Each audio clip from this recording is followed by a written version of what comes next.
Students, तो आज हम करेंगे एस्टेट का पेपर प्रीवियस ईयर पेपर्स और ये 3 दिसंबर 2023 का है लेवल 2 के लिए। तो चलिए देखिए, धीमी गति के अधिगमकर्ताओं के लिए कौन सा शैक्षिक हस्तक्षेप उपयुक्त नहीं है। कौन सा शैक्षिक हस्तक्षेप उपयुक्त नहीं है, यानी कि इनमें से कौन सा आएगा। त्वरण उपचारात्मक शिक्षण अभ्यास कार्य या सहकार्य शिक्षण विधि। तो इसमें आएगा बिल्कुल आपका फर्स्ट आएगा एसिलरेशन।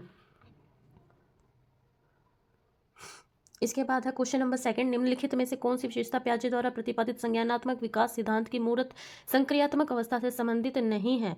उत्क्रमणीयता, क्रमबद्धता, जीववाद और संरक्षण। तो सेकंड का आएगा आपका थर्ड, जीववाद, एनिमिज्म।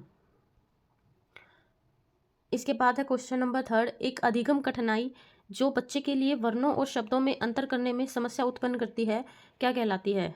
डिस्प्लास्टिसिया, डिसलेक्सिया, डिस्ग्राफिया या डिसकैलकुलिया। तो क्वेश्चन नंबर थर्ड का सेकंड आएगा डिसलेक्सिया।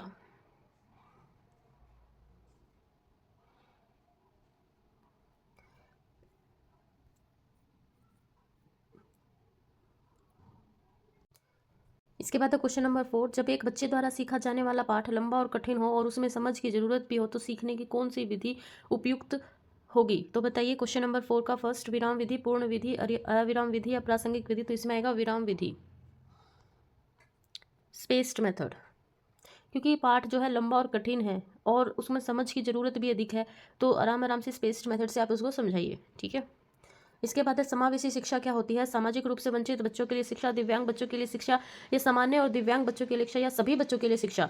तो क्वेश्चन नंबर फिफ्थ का आएगा फोर्थ, सभी बच्चों के लिए शिक्षा, समावेशी, इंक्लूसिव एजुकेशन जिसको कहते हैं। इसके बाद आएगा स्टर्नबर्ग के त्रितंत्रीय सिद्धांत में बुद्धि के किन किन पहलुओं पर बल दिया गया है। घटकीय, अनुभवजन्य, संक्रियात्मक या संदर्भात्मक। सही कूट का चयन कीजिए, A B C B C D या A B D। इनमें से तीन का पेयर आपको बताना है कि कौन कौन सा आएगा। तो क्वेश्चन नंबर सिक्स का आपका थर्ड आंसर बिल्कुल ठीक है, A B और D। A B D, A देखिए घटकीय, B देखिए अनुभवजन्य और D देखिए संदर्भात्मक, कॉन्टेक्चुअल। ये लेवल 2 है और मैंने यहाँ से हिंदी का पेपर डाउनलोड किया है। कॉमन सेक्शन है वही करेंगे, फिलहाल हम चाइल्ड पेडागोजी कर रहे हैं। इसके बाद हम इसका एक कॉमन सेक्शन लैंग्वेज का और हरियाणा जीके का भी करेंगे अगली वीडियो में। क्वेश्चन नंबर सेवंथ है, निम्नलिखित में से कौन सा नियम आनुवांशिकता से संबंधित नियम नहीं है। समानता का नियम, भिन्नता का नियम, प्रतिगमन का नियम या प्रगति का नियम। तो क्वेश्चन नंबर सेवंथ का आएगा फोर्थ, प्रगति का नियम। इसके बाद है सामाजिक अधिगम के संदर्भ में कौन सी शिक्षण अधिगम रणनीति विद्यार्थियों के लिए सर्वाधिक उपयोगी है। एक बात और कहना चाहूँगी, जो मैं आंसर बता रही हूँ आपको ये ऑफिशियल आंसर की से क्वेश्चन के आंसर बता रही हूँ। सामाजिक अधिगम के संदर्भ में कौन सी शिक्षण अधिगम रणनीति विद्यार्थियों के लिए सर्वाधिक उपयोगी है। क्षेत्र भ्रमण, भाषण प्रयोग या मानसिक उद्वेलन। तो क्वेश्चन नंबर 8 का आपका फर्स्ट आएगा क्षेत्र भ्रमण। अधिगम को प्रभावित करने के लिए निम्नलिखित कारकों के सही कूट का चयन कीजिए। अभिप्रेरणा, अभिक्षमता, अभिरुचि या अवधान। तो इसमें आपको कौन कौन सा भरना है। क्वेश्चन नंबर 9 का फोर्थ है, A B C और D, ये चारों के चारों। मोटिवेशन भी होना चाहिए, एप्टीट्यूड भी, इंटरेस्ट भी और अटेंशन भी, चारों के चारों जो लर्निंग को इफेक्ट करते हैं। इसके बाद है निम्नलिखित में से कौन सा कारक शिक्षण अधिगम प्रक्रिया को प्रभावित नहीं करता है। शिक्षण का शारीरिक रूप, मानसिक स्वास्थ्य, विषय वस्तु ज्ञान या संप्रेषण कौशल। तो कौन सी ऐसी चीज़ है शिक्षक की जो उसकी अधिगम क्रियाओं को प्रभावित नहीं करती। तो क्वेश्चन नंबर 10 का फर्स्ट आएगा शिक्षक का शारीरिक रूप, यानी कि शिक्षक कैसा है, मोटा है, पतला है, जैसा भी है, लेकिन उसको अच्छे से पढ़ाना आना चाहिए।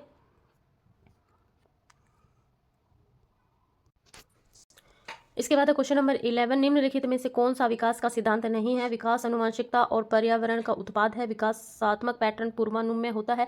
विकास रैखिक पथ का अनुसरण करता है और विकास सामान्य से विशिष्ट की ओर बढ़ता है। तो क्वेश्चन नंबर 11 का आपका थर्ड है, रैखिक पथ का अनुसरण करता है। ये कोई बात नहीं है, ये इसका कोई भी सिद्धांत नहीं है डेवलपमेंट का। मैं एक छोटी सी वीडियो और बनाऊंगी ग्रोथ एंड डेवलपमेंट की, बिल्कुल छोटी सी, बस मेन टॉपिक्स उसमें करा दूंगी। इसके बाद क्वेश्चन नंबर 12, निम्नलिखित में से कौन सी किशोरावस्था में से सामाजिक विकास की एक सामान्य विशेषता नहीं है। माता पिता के साथ सामंजस्यपूर्ण संबंध, नया सामाजिक समूहन, पहचान की खोज या वीर पूजा। तो क्वेश्चन नंबर 12 का आएगा आपका फर्स्ट वाला, माता पिता के साथ सामंजस्यपूर्ण संबंध। इसके बाद है अधिगम निर्योग्य बच्चों के लिए कौन सा शिक्षण सूत्र लाभप्रद नहीं होगा। सरल से जटिल, अमूर्त से मूर्त, प्रत्यक्ष से अप्रत्यक्ष, अज्ञात से अज्ञात। कौन सा जो लर्निंग डिसेबल्ड बच्चे होते हैं उनके लिए कौन सा टीचिंग मैक्सिमम बेनिफिशियल नहीं है। तो क्वेश्चन नंबर 13 का आएगा सेकंड, अमूर्त से मूर्त, एब्स्ट्रैक्ट टू कॉन्क्रीट। निम्नलिखित में से कौन सा प्रभावी अधिगम का एक सिद्धांत नहीं है? अभिप्रेरणा, व्यक्तिगत पहुंच, निष्क्रिय उपस्थिति या प्रतिपुष्टि। तो क्वेश्चन नंबर 14 का आएगा थर्ड, निष्क्रिय उपस्थिति।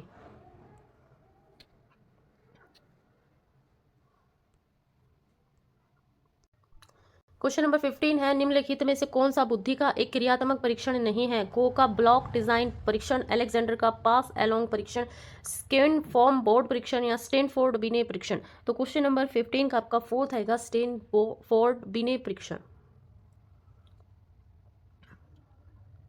इसके बाद है, व्यक्तिगत भिन्नताओं के संदर्भ में कौन सा कथन सही नहीं है? कोई भी दो व्यक्ति एक समान नहीं होते। व्यक्तिगत भिन्नताएं विशेषताओं के संबंध में विचलन है। व्यक्तिगत विभिन्नताएं अपनी समग्रता में व्यक्तियों को अलग अलग करती है। व्यक्तिगत अभिन्नताएं केवल आनुवंशिकता का ही परिणाम होती है। सही नहीं है वो आपको बताना है। तो क्वेश्चन नंबर 16 का फोर्थ आएगा कि वो हेरिडिटी से उनका कोई रिलेशन नहीं है। उनका रिलेशन एक्चुअल में हेरिडिटी से होता ही नहीं, तो ये बिल्कुल सही नहीं है कि वो आनुवंशिकता का परिणाम होती है। इसके बाद है क्वेश्चन नंबर 17, वह शिक्षा जो करके सीखने को बढ़ावा देती है और सीखने के लिए विद्यार्थी को उनके वातावरण के साथ अंतःक्रिया सुनिश्चित करती है, क्या कहलाती है? विशिष्ट शिक्षा, प्रगतिशील शिक्षा, एकीकृत शिक्षा या समावेशी शिक्षा। करके सीखना। तो क्वेश्चन नंबर 17 का आएगा आपका ऑप्शन नंबर सेकंड, प्रगतिशील शिक्षा, प्रोग्रेसिव एजुकेशन जिसको बोलते हैं। इसके बाद है, निम्नलिखित में से कौन सा युग्म अभिप्रेरणा के सिद्धांतों और उनके प्रतिपादकों के संबंध में सही नहीं है?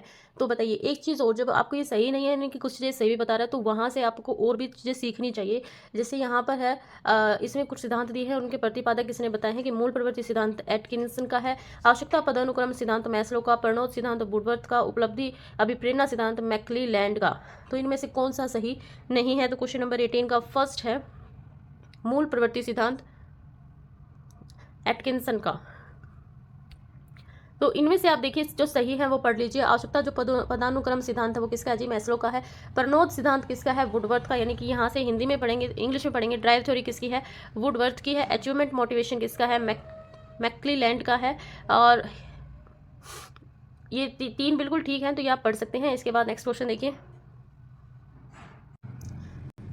सतत और व्यापक मूल्यांकन का सही अर्थ है लगातार परीक्षाएं लेना, उपयुक्त अंतराल के बाद निरंतर परीक्षा लेना, शैक्षिक और सह-शैक्षिक दोनों पक्षों का मूल्यांकन करना, केवल शैक्षिक उपलब्धि करना। तो यहाँ पर ये ऑप्शन दिए गए हैं कि बी और डी दोनों आएंगे, बी और सी दोनों आएंगे, ए बी सी दोनों आएंगे, या बी सी डी दोनों आएंगे। तो क्वेश्चन नंबर 19 का सेकेंड आएगा बी और सी। बी पर है आपका उपयुक्त अंतराल के बाद निरंतर परीक्षाएं लेना, शैक्षिक और सह-शैक्षिक दोनों पक्षों का मूल्यांकन करना। इसके बाद क्वेश्चन नंबर सेकंड, पैवलोव के अनुबंधन सिद्धांत में स्वाभाविक और कृत्रिम उद्दीपकों के साथ अनुबंधन को कौन सा कारक धनात्मक रूप से प्रभावित नहीं करता है? उद्दीपकों के प्रस्तुतिकरण का उपयुक्त समय, उद्दीपकों की पुनरावृत्ति, नियंत्रित वातावरण या प्रेरक की कमी। तो क्वेश्चन नंबर 20 का आपका फोर्थ आएगा, प्रेरक की कमी, लेक ऑफ मोटिव। इसके बाद क्वेश्चन नंबर 21, निम्नलिखित में से कौन सा वस्तुनिष्ठ प्रकार का प्रश्न नहीं है? मिलान, विश्लेषणात्मक, बहुवैकल्पिक या रिक्त स्थान प्रश्न। तो क्वेश्चन नंबर 21 का आपका सेकंड आएगा, विश्लेषणात्मक प्रश्न। इसने बिल्कुल ठीक लगा रखा है।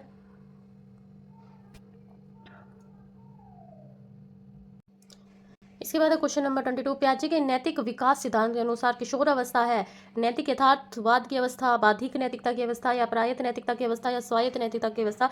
तो नैतिक विकास सिद्धांत के अनुसार कौन सी है? ये 22 का है आपका फोर्थ, बिल्कुल करेक्ट है। इसमें 22 का फोर्थ, स्वायत्त नैतिकता की अवस्था।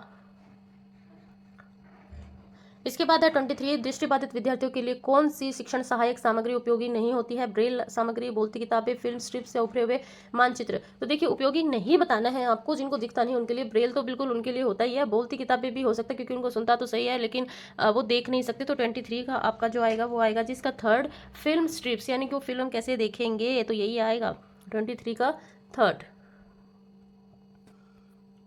इसके बाद कोहलबर्ग के नैतिक विकास सिद्धांत की कौन सी अवस्थाएं पारंपरिक नैतिकता के स्तर से संबंधित नहीं है? कौन सी अवस्थाएं नैतिक विकास सिद्धांत की कौन सी अवस्थाएं पारंपरिक नैतिकता के स्तर से संबंधित नहीं है? व्यक्तिवाद और विनिमय, अच्छे अंतर व्यक्तिगत संबंध, सामाजिक व्यवस्था बनाए रखना, सामाजिक अनुबंध और व्यक्तिगत प्रकार।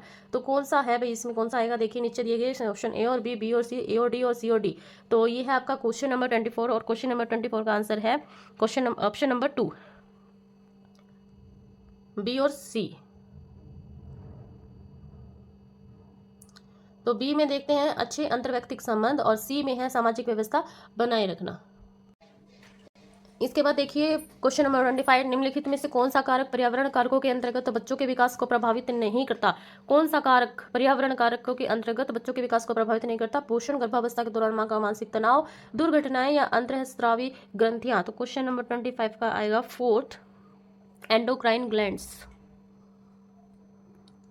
इसके बाद आएगा ज्ञानी के अनुसार एक शिक्षक द्वारा विद्यार्थी को किस उच्चतम स्तर के अधिगम तक ले जाने का प्रयास करना चाहिए? संप्रत्यय अधिगम, समस्या समाधान अधिगम, नियम अधिगम या विभेदन अधिगम। तो क्वेश्चन नंबर 26 का आएगा सेकंड, समस्या समाधान, प्रॉब्लम सॉल्विंग लर्निंग। इसके बाद है उपयोग का नियम और अनुपयोग का नियम थॉर्नडाइक के अधिगम सिद्धांत के अनुसार किसे सीखने के नियम से संबंधित है? उपयोग का नियम और अनुपयोग का नियम थॉर्नडाइक के अधिगम सिद्धांत के अनुसार किस सीखने के नियम से संबंधित है? तत्परता का नियम, अभ्यास का नियम, प्रभाव का नियम या बहु प्रतिक्रिया का नियम। तो क्वेश्चन नंबर 27 का आएगा सेकंड, अभ्यास के नियम से है ये दोनों चीजें रिलेशन रखती हैं।